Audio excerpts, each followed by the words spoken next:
So let us discuss the pinch effect. The principle of pinch effect has already been discussed in my previous classes. Therefore, the pinch effect, actually the plasma confinement. In view of the importance of plasma confinement by magnetic field in controlled thermonuclear research as well as in other applications, it is useful to study the plasma confinement produced by the self-generated azimuthal magnetic field due to an axial current in the plasma by an appropriately applied electric field. We know that the interior of a star, say our sun, has a molten core of plasma at very high temperature, almost 6000 degrees Celsius, and that hot plasma serves as fuel and we get heat and light. Therefore, it is not possible to make any physical container by means of any inanimate materials or agency to hold that fuel at such high temperature. Now question arises, then how it is possible, or is there any such container? But actually there is no such any container. Then how? But nature has solved this problem by generating a very high magnetic field from its own fuel or plasma. Because we know plasma is a highly ionized and hot and conducting fluid, which creates a very high current density within it.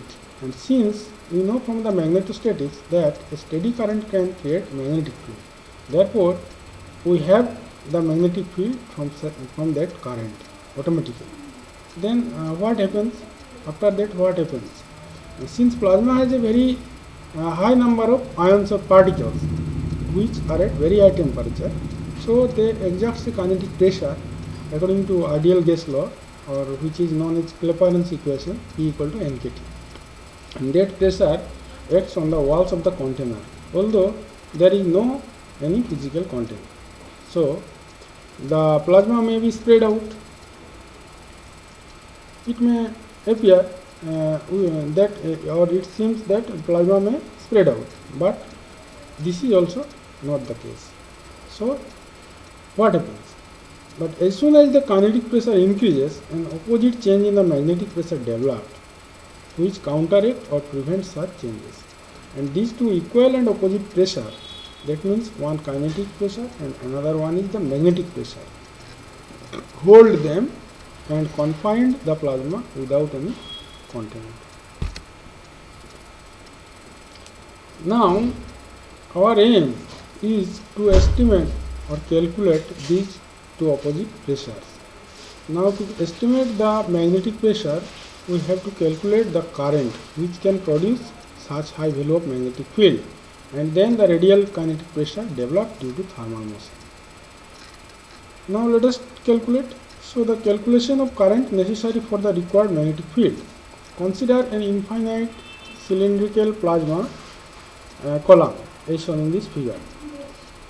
This is our actual picture. Actually the plasma column or the conducting fluid in the form of a cylindrical column, and which has an axial current. You see these are the axial current. This is J, there is current density J, and a resulting azimuthal or circumferential magnetic field. You see along the circumference a magnetic field acts. This is actually the according to Ampere's law and the right hand thumb rule. If you apply, then you get the direction of B. Now the J cross B force in the force equation MHD, we know J cross B, the electromagnetic force which acting on the plasma forces the column to constrict laterally, because in the principle of this effect I have already deduced a term J cross a term grade P plus grade of Pm from this term, and the non-electromagnetic force term which is grade B. So this lateral constriction, this force, actually the J cross B gives you the grade of Pm plus an additional tension. So grade of Pm, that means Pm means magnetic pressure which forces the column to constrict laterally. This lateral constriction of the plasma column is known as pinch effect. So here the pressure remains constant. Actually, the pressure remains constant over the concentric cylindrical surfaces known as an isobaric surfaces, for which P equal to constant is shown in the figure. Actually, pressure is the function of the distance from the axis to the point, that is R. But for a particular R, that is for a particular radius of the cylindrical column, the kinetic pressure remain constant on that R equal to that radius or that surface having that radius. So the isobaric concentric cylindrical surfaces with along a radial directed towards the magnetic axis, the lines of B and J lie on the isobaric surfaces and cross each other in such a manner that J cross B is equal to grad B. J cross B, this is J and this is B. So J cross B hold the column and produce a magnetic pressure which is equal and opposite to this one. This is grad B. Grad B is directed this one, actually increasing direction. That means towards the center the pressure is maximum. But as soon as it reaches the surface and just outside the surface the pressure drops. That is kinetic pressure drops just outside the surface. So there is an abrupt change in the kinetic pressure. So as soon as this abrupt change in the kinetic pressure occur, the equal amount of magnetic pressure developed, which prevent this drop and hold the plasma column together. So now let us consider a plasma column for simplicity, a cylindrical column, and assume that the current density and magnetic field and the plasma kinetic pressure all depends only on the distance from the cylindrical axis. That is, they are function of R only, but not the function of time. For the steady state conditions, none of these variables changes with time. That is, they are constant over time. The various parameters of the equilibrium pinch are schematically shown in this figure. You see these are the direction of J and JR, and this is the axis, and these are the encircling. These are the direction of azimuthal magnetic field or induction, and P equal to 0 just outside the surface, but P is almost constant over the within the cylinder. And this is shown a cross section of the cylinder and an annular space having thickness dr, and this is the capital R is the radius of the column. So since the system is cylindrically symmetric, so the cylindrical we use cylindrical coordinate, and only it is the function of R. Since it is only the function of R, so we just consider radial part of this equation.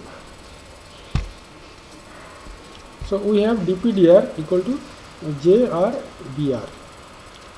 Now neglecting viscous and gravitational effect, we get this equation. Actually, viscous and gravitational effect have been neglected. We have only considered J cross B term in the force equation. So we have get this.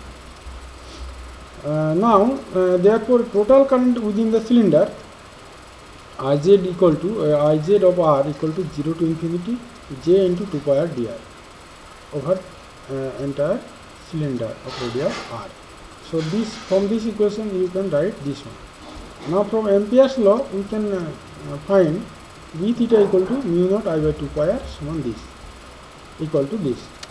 If the conducting fluid lies almost entirely inside, that is small r equal to capital, then small r equal to capital R, and the magnetic induction B theta outside the plasma column will be given by Ampere's law mu naught I naught divided by 2 pi r, where I naught equal to J 2 pi r dr 0 to capital R, that is within the cylinder. This gives the total current.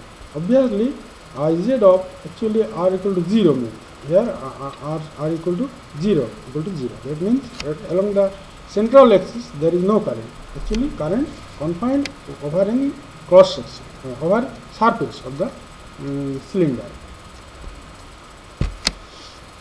So now putting the value of the current density from equation 2 and the magnetic field from 3 in the radial equation 1, we can find this one. This can be written in a compact form like this. Just these are the differentiation and integration. Now integrating the above equation from r equal to 0 to r equal to capital R, and considering the plasma column to be confined to the range from 0 less or equal to r, smaller less capital R, it follows that r is 0 for r greater or equal to r, and finite for 0 less or equal to smaller less than capital R. So we get this one. That means actually I have already told that the kinetic pressure drops outside the column.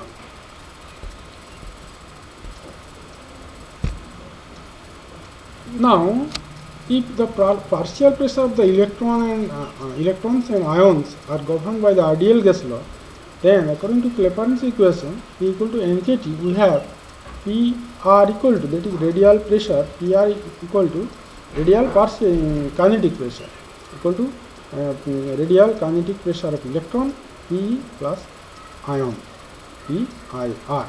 So this equal to NR. NR is the number density, and K is the Boltzmann constant, and T is the temperature of electron, and Ti is the temperature of ion.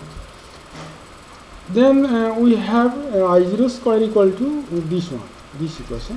So this equation reduces to this equation where NL equal to 0 to R 2 pi R NR dr is the number of particles per unit volume of the plasma column. Now equation 11 is also known as Bennett relations, and it gives the total current that must be discharged through the plasma column in order to generate such a high magnetic field to confine the plasma at a specified temperature and a given number of particles per unit length. Now the current required for confinement of hot plasma is usually very large. If we give a rough estimate of this, considering the following example, say NL equal to 10 to the power 19 per meter, that is per unit length of the column, and that the plasma temperature is such that T plus Pi is almost about 10 to the power 8 Kelvin, and this is the permeability of free space, and mu naught equal to 4 pi into 10 to the power minus 7 Henry per meter, and K is the Boltzmann constant equal to 1.38 into 10 to the power minus 23 Joule per Kelvin. Then after calculating we get the value of I0, that is the required current is of the order of 10 to the power 6 amperes, 1 million or 10 to the power 6 amperes. Therefore such an high current is required to produce such magnetic field to generate that amount of magnetic pressure which counteracts the kinetic pressure. So this from this current we can create that magnetic field, and the magnetic pressure P square by twice mu naught. But there remains to find the kinetic pressure PR, which I shall discuss in my next class. So thank you.